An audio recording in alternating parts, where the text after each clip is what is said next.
Assalamualaikum warahmatullahi wabarakatuh. Anak-anakku, kembali lagi di pelajaran ilmu pengetahuan sosial.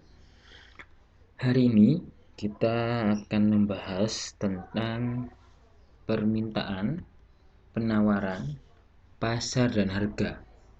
Jadi, salah satu faktor penyebab tingginya permintaan ketika adanya kebutuhan yang sangat banyak, permintaan akan barang dan jasa antara masing-masing orang tidaklah sama, karena masing-masing memiliki kemampuan yang berbeda-beda. Faktor-faktor yang mempengaruhi antara lain, di sini ada beberapa poin terkait tentang faktor-faktor mempengaruhinya tentang permintaan. Jadi di sini penyebab tingginya permintaan suatu barang atau jasa yaitu ketika kebutuhannya sangat banyak dan permintaan akan barang dan jasa antara masing-masing tidaklah sama atau lebih sedikit.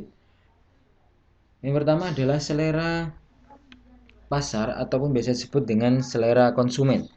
Selera menjadi faktor utama yang dapat menentukan banyak sedikitnya jumlah permintaan. Apabila selera atau keinginan seseorang terhadap barang dan jasa meningkat, maka harga tidak akan menjadi salah satu penghalang.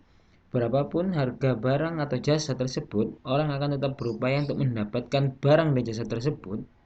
Tetapi sebaliknya, apabila selera atau keinginan orang tersebut barang atau jasa menurun, sekalipun harga barang jasa tersebut sangat murah, maka permintaan akan tetap menurun. Itu disebut dengan selera pasar.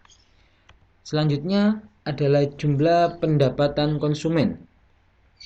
Pendapatan konsumen akan sangat berpengaruh terhadap banyak sedikitnya jumlah permintaan yang terjadi. Apabila pendapatan tinggi, maka dengan sendirinya daya beli konsumen tersebut makin kuat. Jadi kalau gajinya tinggi, otomatis mereka daya belinya juga tinggi di situ. Kalau pendapatannya rendah, kemungkinan daya belinya sangat berkurang di situ karena menyesuaikan dengan budget yang ada.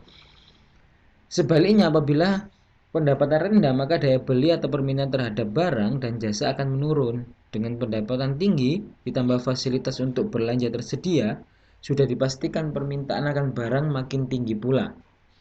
Selanjutnya adalah harga barang atau jasa pengganti. Harga barang atau jasa pengganti ikut menentukan jumlah barang dan jasa yang diminta bagi seorang konsumen. Kita contohkan adalah ibu rumah tangga. Minyak goreng dan mentega adalah dua produk yang dapat saling menggantikan. Kalau nggak bisa minyak goreng, pakai mentega. Kalau mentega nggak ada, pakai minyak goreng. Ini adalah bisa saling menggantikan.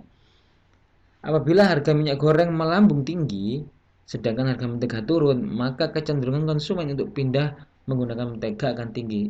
Itu juga sebaliknya, kalau menteganya harganya tinggi, otomatis orang nggak mungkin pakai mentega, otomatis mereka pakai minyak, seperti itu. Selanjutnya adalah perkiraan harga di masa akan datang.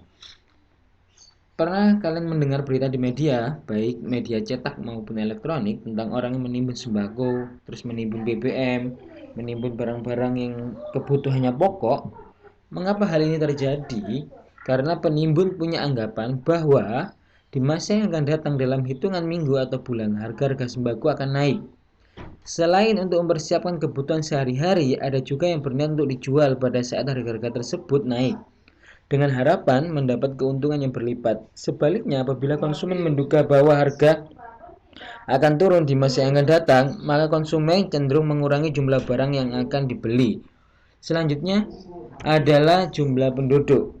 Makin banyaknya jumlah penduduk pada suatu daerah, akan makin besar pula jumlah permintaan akan barang dan jasa. Ditambah lagi apabila penduduk tidak produktif untuk menciptakan atau membuat barang kebutuhannya sendiri, jadilah daerah tersebut tempat untuk memasarkan barang-barang dari tempat lain. Contoh, negara kita menjadi tempat pemasaran akan barang-barang elektronik karena permintaan akan barang-barang tersebut sangat tinggi di Indonesia. Terus otomotif, kenapa di otomotif di Indonesia ini sangat motor dari luar itu masuk ke Indonesia? Karena kita membutuhkan dan lebih, karena kita produk lokalnya kita sudah mampu bersaing, tapi daya beli orang-orang terhadap produk lokal masih kurang di situ. Selanjutnya adalah tingkat kebutuhan konsumen. Tingkat kebutuhan konsumen terhadap barang dan jasa ikut berpengaruh terhadap banyak dan tidaknya permintaan terhadap barang dan jasa. Apabila suatu barang dan jasa dibutuhkan secara mendesak dan dirasakan sangat pokok oleh konsumen, maka jasa tersebut akan menjadi sangat laku. Permintaannya meningkat drastis di sana. Sebaliknya, apabila barang tersebut dirasakan tidak begitu dibutuhkan oleh konsumen, maka dengan sendirinya permintaan akan menurun. Itu adalah faktor-faktor dari permintaan.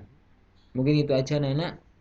Jika ada yang tidak paham bisa ditanyakan melalui grup-grup yang sudah tersedia. Sekian dari Parhaman, wallahul muwaffiq. Wassalamualaikum warahmatullahi wabarakatuh.